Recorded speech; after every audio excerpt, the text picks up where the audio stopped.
What's going on, guys? Welcome back to RC Everyday, or known as now as Trail Finder 2 Everyday.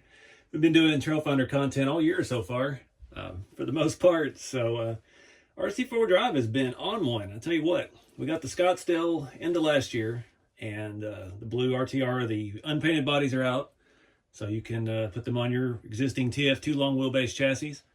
And yeah, we had that extra cab, the white one, and had some new updates on it as well. And now we've got another version of the Scottsdale.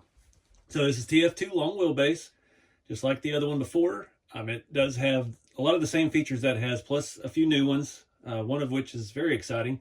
So we've got the K44 axles with the XVD shafts, which the other Scottsdale had. Those are awesome, bulletproof shafts in there.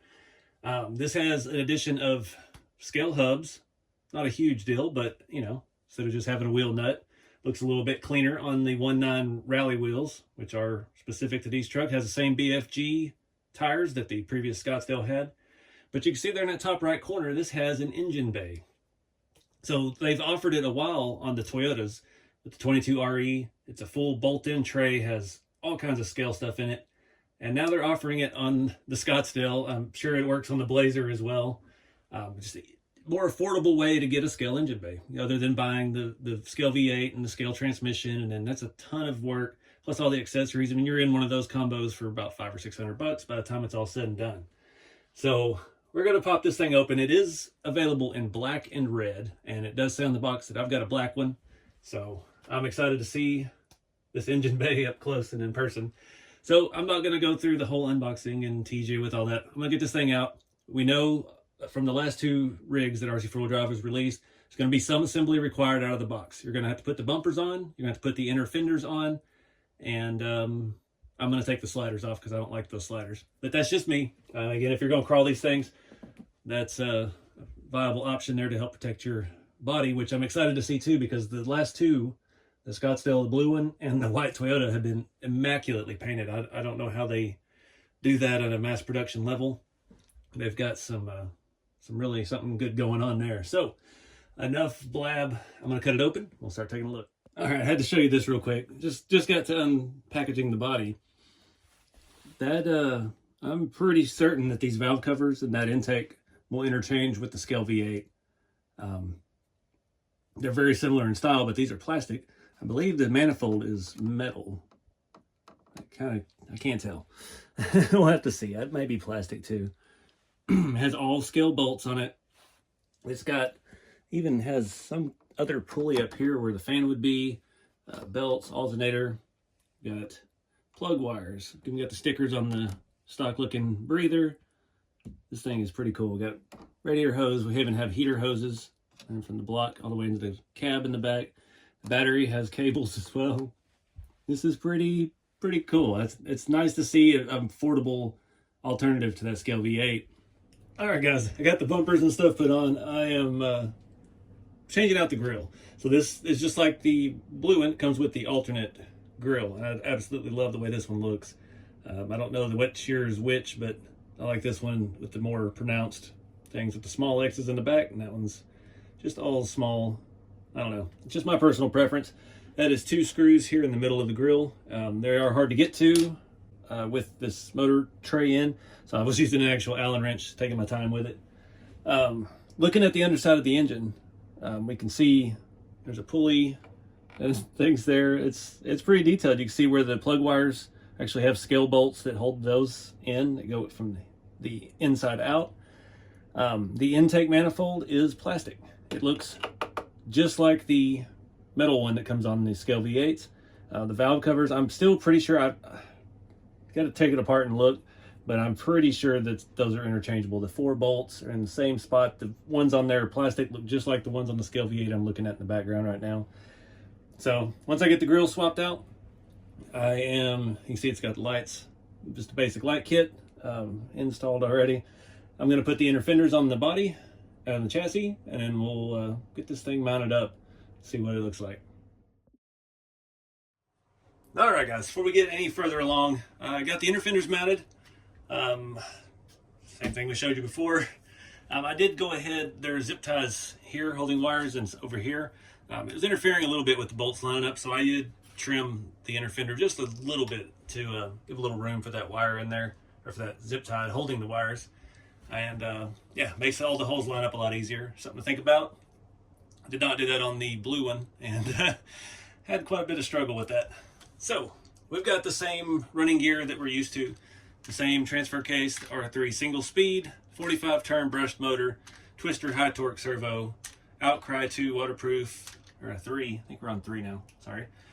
Set up for lipo and nickel metal. We'll move it over to the lipo. I need to find that other pin. Always do this at the same part in the video. But difference on this one, the leaf spring setup and shock setup are different. So they have not installed springs in the shocks, and they've only got 2 leaf springs per corner, just like they did on the extra cab.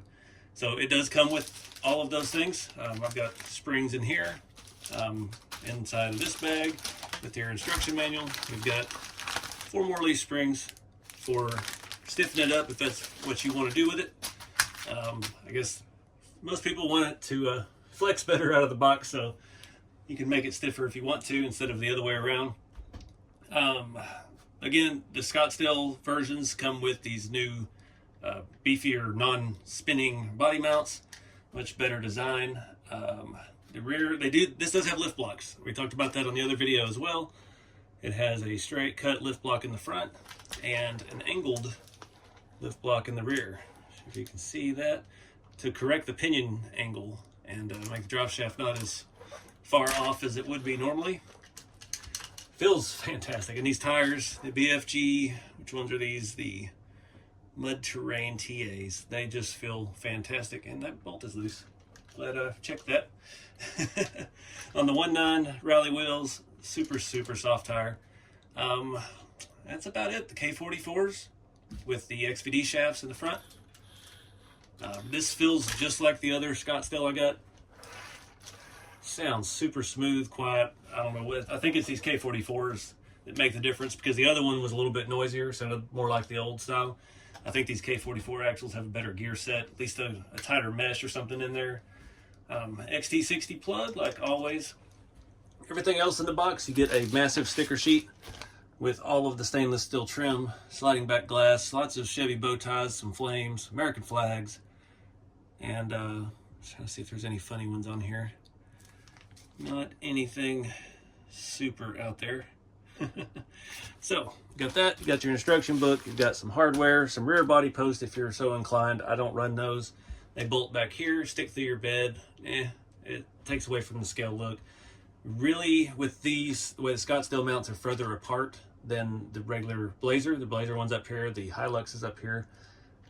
With it that far back, you don't get a lot of side-to-side movement of the body. Now you go rolling this thing down rock cliffs and stuff, and you might need that extra support.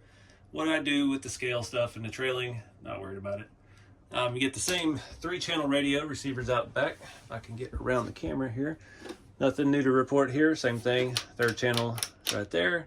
I need to mark that because I have a handful of these now. You get batteries for that.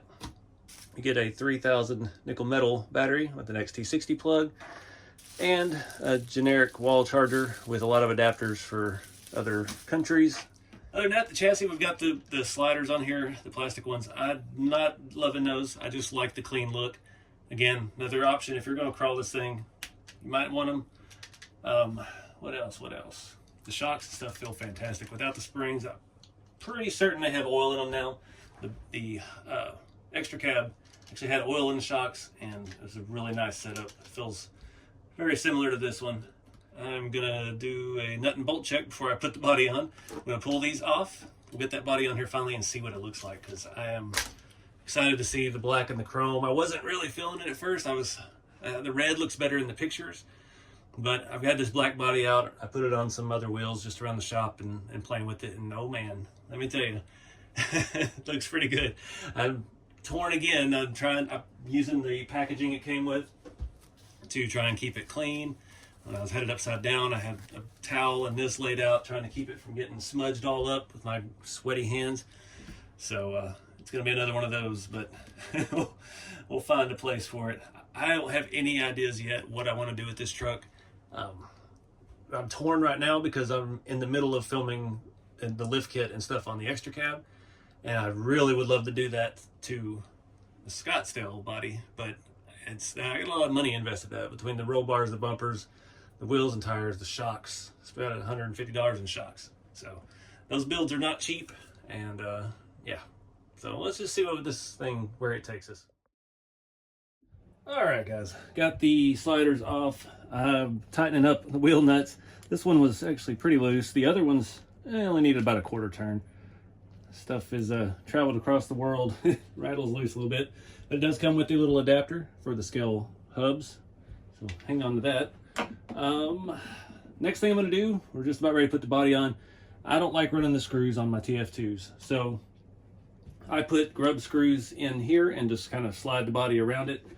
I've done it a million times. I usually go with like a 10 millimeter and just thread it in there. I think if you go a little bit longer, I think on the other one I bottomed them out so they didn't back out at all. These haven't had any screws in them yet, so that's going to be very snug.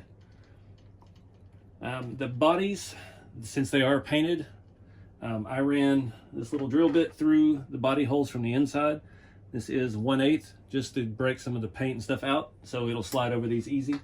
I had that problem with the last one with the blue body, and it yeah, it just fit really tight because of all the paint on it. I'm gonna leave about a 1/4 inch sticking out of there, and yeah, that will make it a whole lot easier taking the body on and off. Doing 4 screws to change a battery is just not fun in my eyes. So all right, guys, here it is. I'm surprised I've got the blue one out, and this really doesn't set that much taller than it. And remember, we did a whole video on lowering the suspension on that and soften it up. They've kind of done some of that out of the box for us already. I'm personally, just my flavor, I'm a 155 guy, especially on these. You see I've swapped some 155s on back there. On the blue truck, I'm not in love with the black wheel, but I like that tire size on it. I do like that these are a little bit wider on this 1.9, but I would really like to have a 155. I don't know why, it's just the proportions in my head. It seems to look right for me. The new truck's setting up a little bit higher in the back, but we don't have a battery or anything in it also, so that could be making it stick its butt up. And it's brand new, and the leaf springs, even though there's less of them, it's still not, they haven't even had a chance to start working yet. But man, I'm really digging the black now. At first I was like, man, I kind of wish that I got the red, but now that black is pretty sharp. And again, like the interior is all black on these. It has door panels now. They've raised the dash up. All the stuff that they did on the blue one, this one carries over.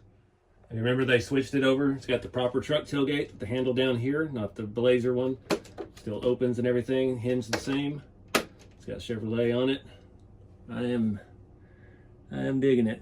And again, like I mentioned on the extra cab video, like I can't paint lenses that look that good. I've got actual tail light and blinker amber lens paint, and it just does not look that good.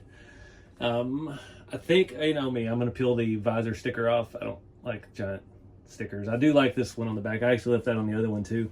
Kind of an STP looking RC4wd logo. It's kind of sharp. So yeah, I gotta figure out what I'm gonna do with this thing. I haven't really ran the other one yet because it's so pretty. I put it on another TF2 chassis that I had laying around, and it set up higher, and I put some bigger tires and stuff on it, but I don't know, that body is just too pretty.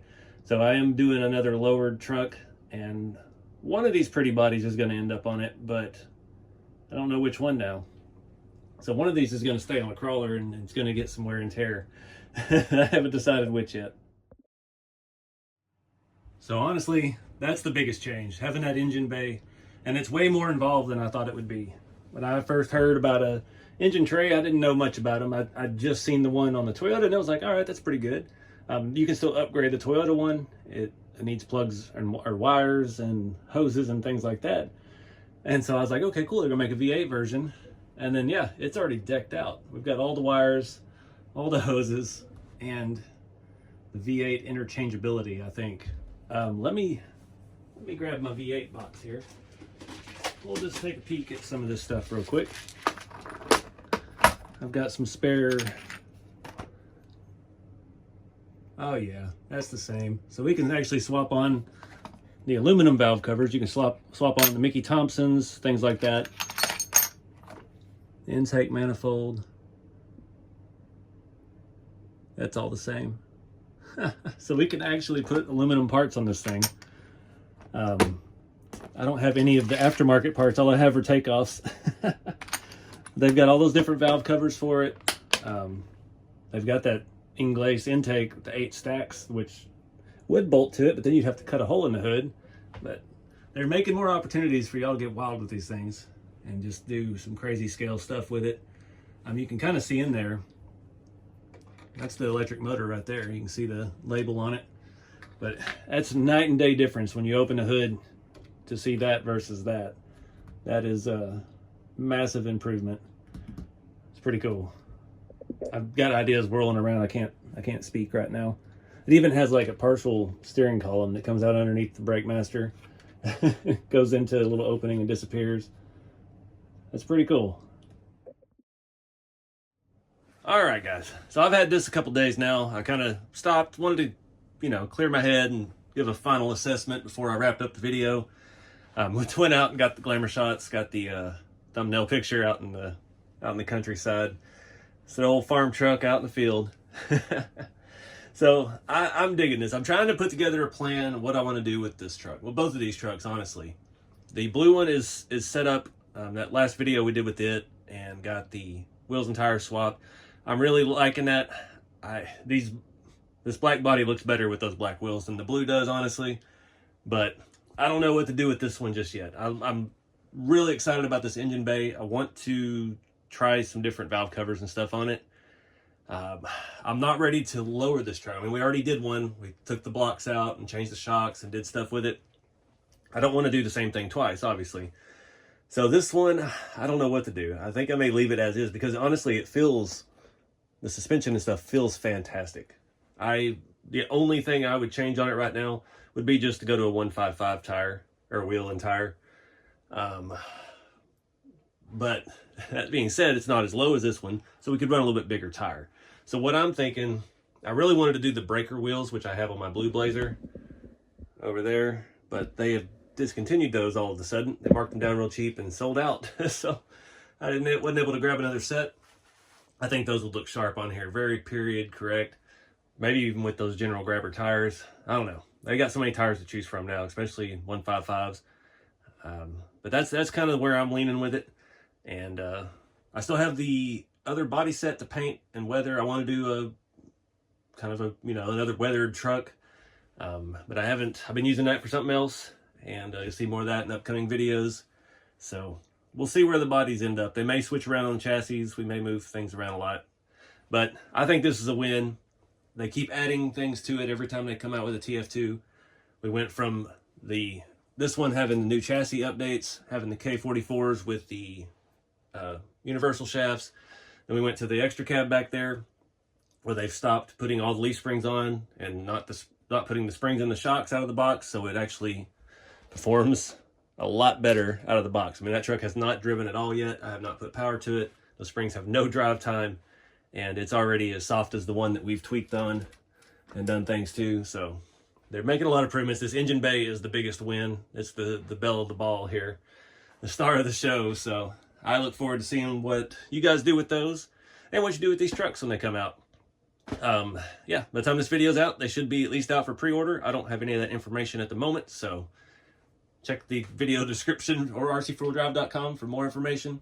Again, the TF2 is not for everybody. I get that. If you've been with the channel, and I know by the response I've gotten from doing all these TF2 videos again this year, you guys followed me for TF2 content. That's what I've been doing since the very beginning of the channel. We've been doing TF2 stuff for a long time. Still my favorite platform. It's not going to win any comps, especially right out of the box, but it's a very scale rig. I love this thing. I dig the way it looks, and they just keep making them a little better every time. So get out there and do something fun with the hobby, guys. Check out RC4wd.com and keep it scale. I'll see you in the next video.